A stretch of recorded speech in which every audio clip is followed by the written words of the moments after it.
Good day, good day. So yan, turo po natin ngayon paano mag-set up o gumamit ng Streamlabs OBS sa pag-stream. Either sa Facebook, Twitch, o saan man, ano pa man. So bago kayo magkaroon yan, syempre pwede mo na kayo download nyo muna yung software sa website nila, which is streamlabs.com. Yan. So kita nyo dyan. Since Mac user tayo, automatic na detect niya for Mac. Kung Windows, ganun din naman yan. So, kung Windows gamit nyo, same lang yun. So, since meron na tayo, hindi na tayo mag-download. So, once na-download nyo na yan, install nyo. So, yan. Once na meron na kayo yan, install nyo na, pinalabas. So, ito yung mga iba't iba yung scene. Kung kunyari, meron na kayong setup for gaming or for other sources ng stream nyo, kung sa Facebook, o sa Twitch, YouTube, yan nila. Pero since meron na ako, katulad nitong dark matter, nakita nyo yung mga nakalagay sa scene ko na to, tayo, overlay, alert box, video, speaker, number capture, so, through natin from scratch. So, ito yung plain, no setup, no sources, no add-ons pa na Streamlabs OBS. Wala pa tayong nilalagay na sources. Plain scene, kumbaga, blanco.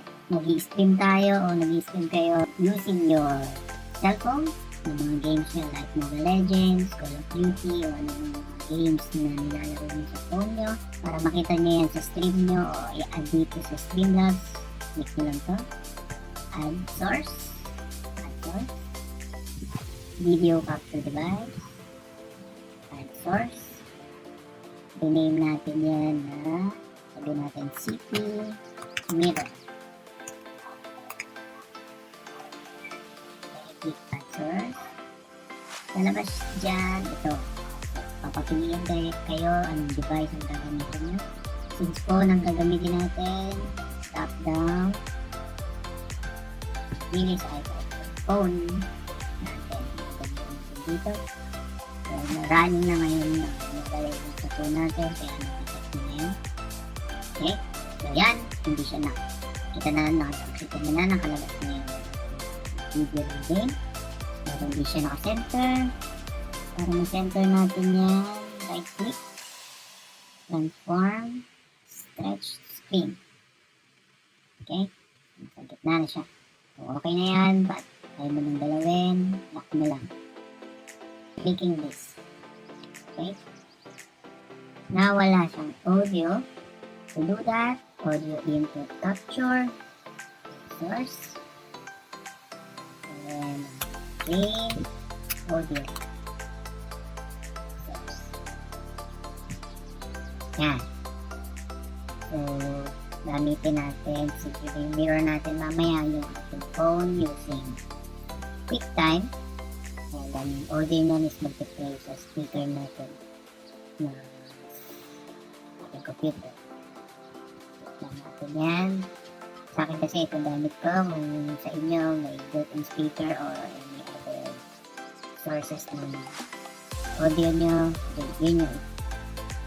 Click mo. Okay? Yan, game audio. So, sabi ko na i-mirror natin siya sa QuickTime. Okay natin ng QuickTime. And file, new movie recording,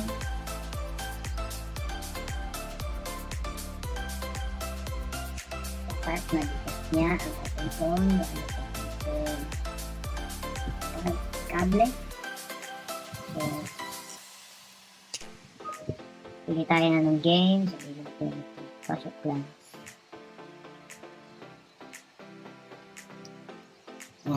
So, makikita niyan kung nadi-detect na yan ng Streamlabs pag nag-green to. Green audio mo dyan. Say, gawa tayo. Yun. Narinig niyo? Okay. So, detected na siya ng ating Streamlabs. So, yan. Yung CP mirror natin wala. Gawa tayo. I-remove muna natin yung source na yan. Add ulit. Okay. Video capture device. Add source. city mirror, source, select option, phone, done. Gawin na natin ulit ng kanina, transform, then stretch the screen. Yan. Okay, balik na tayo sa dati. Back natin ulit. Yan. Yan. Meron na tayong game, audio, and video. Kung gusto nyo naman magdagdag ng webcam nyo, add source lang ulit kayo. Video capture, add source. It's may city mirror na, add new source. Pagawin natin yan na webcam. Add source. Drop down, select option. Paste that. Ito yung built-in natin. So, done. Nakagit na ulit siya. Drag na lang yan para lumiit. Select paste. May dragging also.